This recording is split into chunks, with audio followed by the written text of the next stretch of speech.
આવતીકાલે રાજ્ય માટે મહત્વનો દિવસ છે। ગુજરાતની 25 લોકસભા સીટ માટે ચૂંટણી યોજાવા જઈ રહી છે। આવતીકાલે યોજાનાર વડોદરા લોકસભાની તેમજ વાઘોડિયા વિધાનસભાની પેટા ચૂંટણીમાં મતદાનમાં મતદારો દ્વારા પોતાના પસંદગીના ઉમેદવારને ચૂંટવા માટે પોતાનો મત આપવો એટલે લોકશાહીનો પર્વ મનાવવો। આ લોકશાહીના પર્વ માટે જે તે મતદાન મથક ઉપર યોજાનાર ચૂંટણી એ મતદાન મથક ઉપર ઈવીએમ મશીનોની ચૂંટણી વિભાગ દ્વારા ફાળવણી કરવામાં આવી હતી, જ્યાં મતદાન મથક ઉપર ફરજ બજાવનારા કર્મચારીઓ ઈવીએમ મશીનો મેળવ્યા હતા।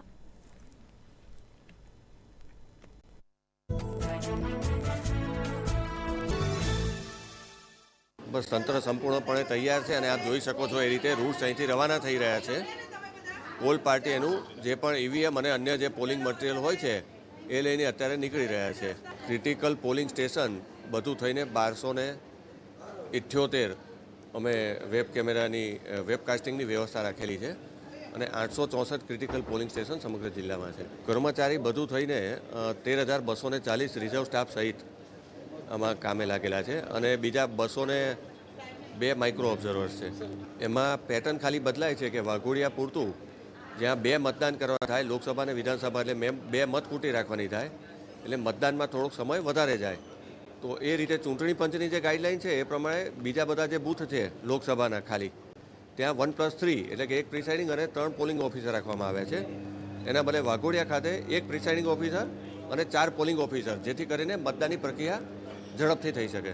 એમાં એવું છે કે ઇલેક્ટર ફોટો આઈડેન્ટિટી કાર્ડ સિવાયના 12 પુરાવા ભારતના ચૂંટણી પંચે નોટિફાઈ કરેલા છે। એ 12 પુરાવા પૈકીના કોઈ પણ પુરાવા લઈને પણ અસલમાં લઈને જવાનું છે। ખાસ બધા મિત્રોએ ધ્યાન રાખવાનું છે મતદારોએ। આધાર કાર્ડ પણ ચાલશે, બીજું સરકારી આઈ કાર્ડ હોય તો પણ ચાલે। ફોટો આઈડી પ્રૂફ તરીકે જે પણ પાસપોર્ટ છે, આધાર કાર્ડ છે, પાન કાર્ડ છે, એવા કુલ 12 પુરાવા નક્કી કરેલા છે। આવતીકાલે લોકસભાની ચૂંટણી યોજાનાર છે, તેને લઈને ચૂંટણી વિભાગ દ્વારા તંત્ર સાબદું થયું છે અને જે ઈવીએમ મશીન જે ફાળવવામાં આવી રહી છે તેની પણ કામગીરી અધિકારીઓ દ્વારા કરવામાં આવી છે। તો વાત કરીએ જે રીતે બંદોબસ્ત ગોઠવવામાં આવે છે તે રીતે બસો પણ આવી છે। જે ઈવીએમ મશીન જે ફાળવવામાં છે જે તે મતદાન મથકોમાં તે માટે પણ વ્યવસ્થા કરવાની છે। પૂછપરછ કેન્દ્ર પણ જ્યાં પણ કોઈને પણ અડચણરૂપ હોય તેને જે પૂછપરછ કરે તે પણ તેના માટે પણ એક સુવિધા ઉપલબ્ધ છે। વાત કરીએ આપણે જે મામલતદારશ્રી છે તેમને પણ પૂછીએ, જે ચૂંટણીની જે એમને જવાબદારી છે તેમને વિષય છે કે પૂછીએ કે જે સર આવતીકાલે આપણે લોકસભાની ચૂંટણી યોજાનાર છે, તો આપણા જે વિસ્તારમાં કેટલા મતદાન મથકો છે અને ચૂંટણી વિભાગ દ્વારા કઈ વ્યવસ્થા ઊભી કરવામાં આવી છે? 20 વડોદરા સંસદીય મતદાર વિસ્તારમાં સમાવિષ્ટ 143 અકોટા મતદાર વિભાગના 246 બૂથ ઉપર અત્યારે જે ડિસ્પેચિંગની કામગીરી છે, પોલ પાર્ટીઝ રવાના કરવાની કામગીરી ચાલી રહી છે। આપણું ડિસ્પેચિંગ સેન્ટર નર્સિંગ કોલેજ ખાતે છે અને એમાં જે તમામ પોલિંગ સ્ટાફ જે છે એને ઝોનલ વાઇઝ રૂમમાં આપણે ડિસ્પેચ કરી રહ્યા છીએ અને એ લોકો અત્યારે અહીંથી ડિસ્પેચ થયા પછી પોતાના મતદાન મથકે જશે। મતદાન મથકે આજે અને આવતીકાલે એમના માટે પણ વ્યવસ્થા કરવામાં આવી છે અને આવતીકાલે મતદારો માટે પણ મહત્તમ મતદાન થાય એ રીતની અમે પ્રયત્નો કરીએ। સર, વાત કરીએ જ્યારે મતદાન પ્રક્રિયા ત્યારે ક્યાંક ને ક્યાંક ટેકનિકલ ખામીના કારણે પણ ઈવીએમ મશીન ખોટકાતા, જેના કારણે પણ ટાઈમ વેસ્ટ થતો હોય ત્યાં મતદારો પણ ઉહાપો કરતા છે। તેના માટે કોઈ જે પોલિંગ બૂથના જે અધિકારીઓ છે તેમને પણ કોઈ એવી માર્ગદર્શન કે એવી તાલીમ આપવામાં છે જેથી તરત આ જે ખોટકાયેલા મશીનને તરત ચાલુ કરી દેવા? હેન્ડ્સ ઓન ટ્રેનિંગ ઈવીએમની તમામ પોલિંગ સ્ટાફને આપવામાં આવી છે। આ ઉપરાંત જે ઈવીએમ મેન્યુઅલની જોગવાઈ મુજબ in the time of poll કદાચ મશીન બદલવાનું થાય છે ટેકનિકલ કારણો અને ખામીના કારણે, તો એનું પણ અમે પ્રોપર વ્યવસ્થા કરી છે, ઝડપથી બદલી છે। વાત કરીએ જે નવા પણ યુવા મતદારો છે જેને સ્લીપ આવી છે પણ તેમને જે આઈડી કાર્ડ નથી તે તેઓ જો મત આપવા માટે એમના માટે શું સુવિધા ઉપલબ્ધ? મતદાન માટે ટોટલ એપિક કાર્ડ સિવાય અન્ય બીજા 12 પુરાવાની યાદી છે, એ પણ અમે પ્રિસાઇડિંગ ઓફિસરના પુરાવા સાથે આપી છે। એ પુરાવાની યાદી જેમ કે આધાર કાર્ડ છે, એનું પાન કાર્ડ છે, જે ફોટો આઈડી કાર્ડ જે બીજા માન્ય 12 છે એપિક કાર્ડ સિવાયની, એની પણ યાદી આપી છે। એટલે જે યુવા મતદારો છે જે પોતાનું એપિક કાર્ડ પોતાની પાસે હાલ નથી, અથવા તો યુવા સિવાયના પણ જે મતદારો છે કે એપિક કાર્ડ હાથ વગર નથી, તો એ અન્ય આ 12 પુરાવા પૈકી કોઈ પણ એક પુરાવો લઈને જશે તો એ મુજબ એમને મતદાન કરવાની તક મળશે। સર, મહત્વની વાત એક પણ છે, મતદાર સ્લીપ આવતી હોય છે પણ તેમને જે મતદાર યાદીમાં નામ નથી હોતા, જેના કારણે પણ ક્યાંક ક્યાંક મતદારો નિરાશ થતા, તેના માટે પણ કોઈ ના, એવી કોઈ શક્યતા ના હોય। મતદાર સ્લીપ આવી મતલબ મતદાર યાદીમાં નામ હોય તો જ મતદાર સ્લીપ આવે, એટલે એવું તો કોઈ ધ્યાને આવ્યું નથી। ક્યાંક ક્યાંક જે અનેક ચૂંટણીમાં જોયું છે જ્યાં મતદાર યાદીમાં નામ નહીં હોતું એવું પણ હોતું? મતદાર યાદીમાં નામ હશે એને જ મતદાર સ્લીપ કહીએ છીએ. મતદાર યાદીમાં નામ ના હોવું એ વિષય અલગ છે. કદાચ એમણે મતદાર યાદીમાં સ્થળાંતરના કારણે થયું હોય અથવા તો એના કારણે હોય. બાકી જો મતદાર સ્લીપ આવી છે તો એની પાસે એનું મતદાર યાદીમાં 100% નામ હશે. અને વોટર હેલ્પલાઇન નામની એપ છે કમિશનની, એમાં એ પોતે પોતાનું નામ નાખીને પણ સર્ચ કરી શકે છે. વોટર હેલ્પલાઇનમાં ઇલેક્ટોરલ સર્ચ નામનું સેક્શન આવે છે, ત્યાં જઈને દરેક મતદાર પોતાનું નામને એવું સર્ચ કરી શકે છે. સર, મતદાન થયા પછી જે ઈવીએમ મશીન છે કયા સ્ટ્રોંગ ઉપર મૂકવામાં આવશે? જિલ્લાનો જે ડેડિકેટેડ સ્ટ્રોંગ રૂમ છે ત્યાં મૂકવામાં આવશે, પોલિટેકનિક કોલેજ ખાતે. ત્યાં પણ કેવી વ્યવસ્થા ગોઠવવામાં? ત્યાં માનનીય કલેક્ટર સાહેબ શ્રી દ્વારા અમારા એઆરઓ સાહેબ છે એ બધાના સાનિધ્યમાં પ્રોપર વ્યવસ્થા કરવામાં આવી છે. ઈવીએમની જે મેન્યુઅલની જોગવાઈઓ મુજબની 3 લેયર સિક્યુરિટી સાથેની વ્યવસ્થા કરવામાં આવી છે.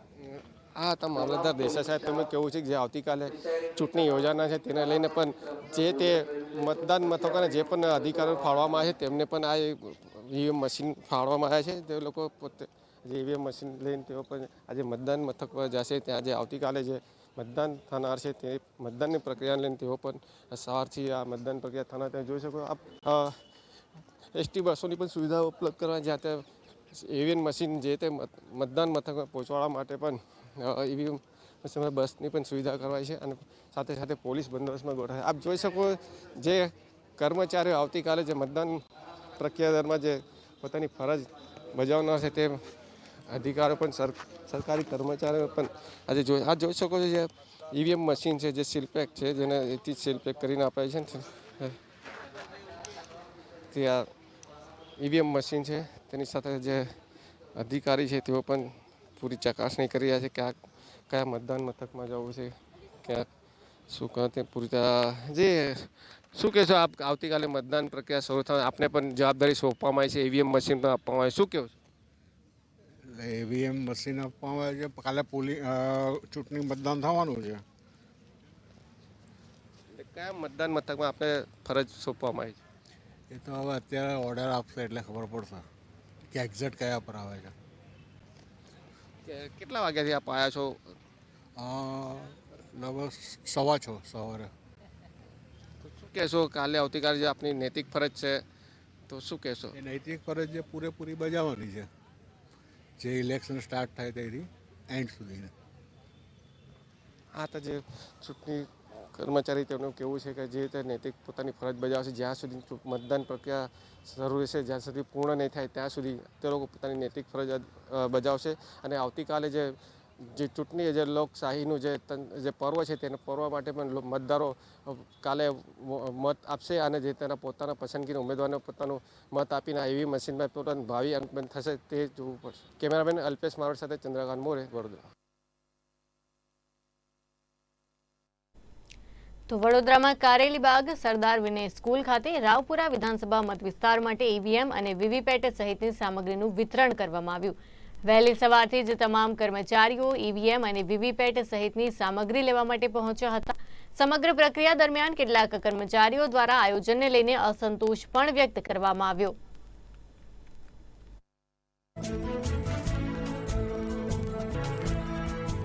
રાવપુરા વિધાનસભાના 274 બૂથમાં આજે જે પોલિંગ પાર્ટીઝ જેને ડિસ્પેચ કરવાની છે એ બૂથ દીઠ અમે આજે 4 કર્મચારીઓને ડિસ્પેચ કરી રહ્યા છે. એમાં પ્રિસાઇડિંગ ઓફિસરનો સમાવેશ થાય છે, મહિલા પોલિંગ ઓફિસર અને પ્યુન. આ તમામ ટીમોને આજે સવારે 7 વાગે બોલાવવામાં આવી હતી અને દરેક ટીમોએ પોતાના ઓર્ડર કલેક્ટ કર્યા છે. હાલ એ લોકો સ્ટેશનરી લઈ રહ્યા છે અને ત્યારબાદ એ લોકોને ઈવીએમ આપવામાં આવશે અને ત્યારબાદ જે અમે બસની વ્યવસ્થા કરી છે એ બસમાં એ લોકોને એમના જે તે મતદાન મથક આપવામાં આવ્યું છે ત્યાં પહોંચાડવામાં આવશે અને ત્યારબાદ એ લોકો મતદાન મથકની આગળની વ્યવસ્થા જોશે અને કાલે જે પોલિંગ છે આપણું એના માટેની તૈયારીઓ કરશે. આટલું મોટું આયોજન હોય એટલે સ્વાભાવિક છે કે એકાદ ઓર્ડર આમ તેમ થયો હોય, એના કારણે કોઈ એવી મેજર ફરિયાદ નથી.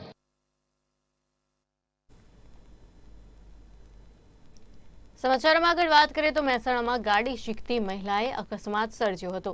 જીબી વિસ્તારમાં ડ્રાઇવિંગ શીખતી મહિલાએ સ્ટીરિંગ ઉપરનો કાબુ ગુમાવતા